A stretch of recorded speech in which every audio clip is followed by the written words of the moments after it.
Oi, gente, tudo bem com vocês? A aula de hoje vai ser sobre funções da linguagem, que são diferentes de figuras da linguagem. Já vou começar a diferenciar aqui. E eu quero apresentar cada uma dessas 6 funções, onde elas estão presentes, como elas estão no vestibular. Para começar, eu vou enumerar as funções e depois eu vou explicar cada uma delas detalhadamente. Então, elas são 6. Referencial, emotiva, fática, poética, metalinguística e conativa. Mas primeiro, o que são essas funções? Elas são o jeito que a gente se expressa numa comunicação, seja ela oral ou escrita. Então, qual que é o objetivo que a gente está tentando passar nessa comunicação? Outra coisa importante, apesar delas serem 6, elas são super fáceis de guardar, porque muitas vezes o nome já dá uma dica de alguma coisa. Por exemplo, a função referencial, a primeira que a gente vai ver. Ela também pode ser chamada de função informativa. Eu acho que esse nome é até melhor do que função referencial, porque você pensa, informativa, ela informa. Ou seja, ela é uma notificação, ela é um anúncio. Então, por exemplo, sempre que for dada uma notícia, ela vai ser uma função informativa. Outra característica da função referencial ou informativa é que ela é sempre muito objetiva. Então, você nunca vai dar voltas para contar alguma coisa para a pessoa. Você dá a notícia logo de cara. Ela é objetiva, ela é rápida, ela é realista. Ela não é aquela coisa que você tenta encontrar vários sinônimos para ela parecer mais leve. Então, na função referencial ou informativa, a intenção do emissor, ou seja, de quem está falando, é transmitir aquilo que ele está falando com a maior objetividade possível. Isso a gente pode perceber nas notícias, inclusive. Quando você vai ler uma notícia, nunca vai ser um negócio enrolado, assim, que ele vai contar uma história do que aconteceu, o que levou até aquilo. Não, ele vai relatar. Aconteceu tal coisa em tal dia, com tal pessoa, por tal motivo, assim, rapidinho. E além da notícia, onde a gente pode achar essa função informativa? Numa charge, num gráfico. O importante é que transmita essa intenção de informar, de ser objetivo. Não necessariamente precisa ser uma notícia. Um próprio anúncio publicitário é uma coisa objetiva que precisa te cativar, então precisa ser uma coisa rápida e precisa. A próxima função é a função emotiva. Como o próprio nome diz, ela transmite emoção do emissor. Por que é importante ressaltar que é do emissor? Ninguém sabe qual que é o seu sentimento. Eu sei qual que é o meu. Então, a função emotiva, ela quer destacar a subjetividade. Então, o que eu estou sentindo, o que eu quero transmitir. Essa função sempre vai estar marcada pela primeira pessoa, justamente por ser uma coisa subjetiva. Por exemplo, tem muitos textos em terceira pessoa, mas você pode perceber que eles nunca estão tão aprofundados assim na questão emocional de cada personagem, por exemplo, porque por ser um narrador em terceira pessoa, ele não é a pessoa que está sentindo. Ou ele pode estar observando, ou ele pode estar só ali, ele é onipresente. E onde essa função aparece na oralidade? Ela aparece em entrevistas, em depoimentos, até em críticas. Porque se você for parar para pensar, nenhuma crítica é baseada em algum conceito científico. Porque, por exemplo, para estudar sociologia, o professor de sociologia não pode botar só os pensamentos dele. Lógico, ele pode expressar os pensamentos, mas ele tem que se basear na ciência que ele estudou.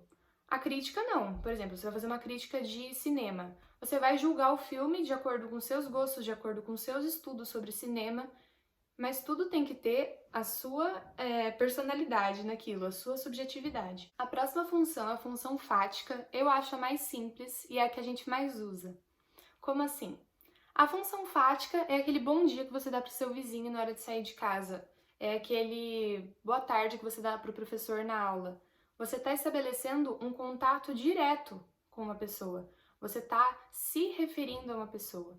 Então, a intenção é justamente promover um diálogo. Então, você falando ao telefone com seus amigos, isso é uma função fática. Sempre tem aquela preocupação de quem está falando em perceber que quem está recebendo a comunicação, né, a outra pessoa do diálogo, tá entendendo o que tá acontecendo. Então, é normal nessas conversas você ter tá tudo bem, tá entendendo, olha, ou aquele clímax, né, tipo, mas veja só. Então, sempre tem alguma coisa assim pra marcar que a conversa é com você, que você tá querendo estabelecer aquele diálogo. Tem uma música do Paulinho da Viola que eu adoro, que a minha professora de português citou quando ela passou isso pra gente.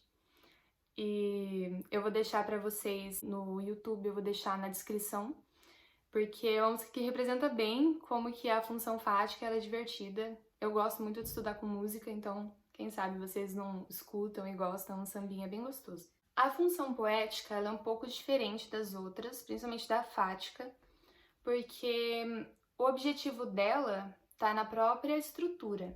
Então, como diz, ela é poética, ela é um poema, literalmente. Então, o objetivo dela é estar numa estrutura de poema.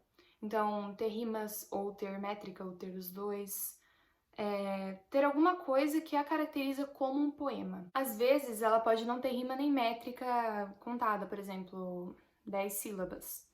Mas um poema nunca vai ser uma coisa que você vai ler e você vai interpretar de cara e só tem uma interpretação. O poema sempre tem mais de uma interpretação, porque essa é a graça do poema, né? O poema não é nada exato, não é nada que você tem que adivinhar o que está escrito exatamente. Geralmente tem uma margem de interpretações que você pode ter. Então, às vezes você olhou para um texto, ele transmite uma mensagem assim que você pode interpretar de mais de um jeito, e ele não tem rima nem métrica, tenta considerar como um poema. Às vezes ele pode ser, às vezes não, às vezes é um texto assim corrido, claro que não vai ser isso, vai ser prosa. Mas se tiver alguma quebra e tiver uma dupla interpretação, algo que dá uma margem para você dar uma viajada, então provavelmente é uma função poética. E adivinhem, não tem só em poemas. Uma pintura tá na função poética. Por quê?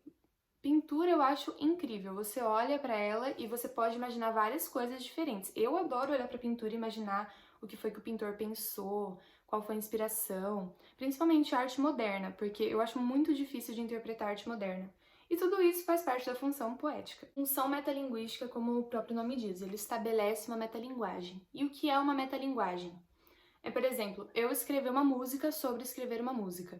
Eu pintar um quadro, por exemplo, eu vou pintar um autorretrato.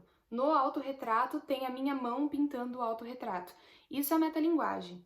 Então, quando você vai encontrar, justamente nessas situações, sempre que tiver um autor escrevendo sobre o processo de escrita, isso é metalinguagem, então isso é uma função metalinguística. E qual que é a função dessa função? Qual que é a intenção dela? É basicamente exaltar o código. E o que é código? Código é tudo isso que eu citei, é uma música, uma arte, é o cinema de qualquer forma. Pode ser escrita, pode ser oralidade.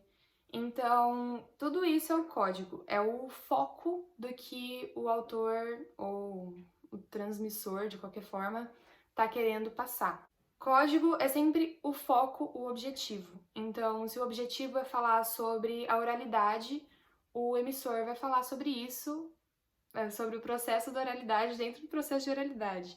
Ou se o código dele, o objetivo dele é falar sobre música, que não é uma coisa linguística, né? Tá fora do linguístico, é extralinguístico. Então ele vai falar da música dentro da música e assim por diante. E por último, nós temos a função conativa. Como que ela funciona? Ela sempre está marcada pelo imperativo. Então ela sempre é mande, faça, doe, algo assim. Só por eu falar desse jeito, vocês já percebem onde ela pode estar inserida. Ela tá nos anúncios publicitários, ela tá nas receitas. Então, sempre que tem um verbo de comando, é uma função conativa. O objetivo dessa função é atingir o receptor, a pessoa que está ouvindo. Então, ela vai pegar essa mensagem e ela precisa atingir você. Porque se ela não te atingir, não está cumprindo a função dela. Além das receitas, dos anúncios publicitários, também, por exemplo, num discurso, seja ele político, seja ele de um coach, ele quer atingir você, ele quer passar alguma mensagem para você. Livros de autoajuda também, até dicas de estudo.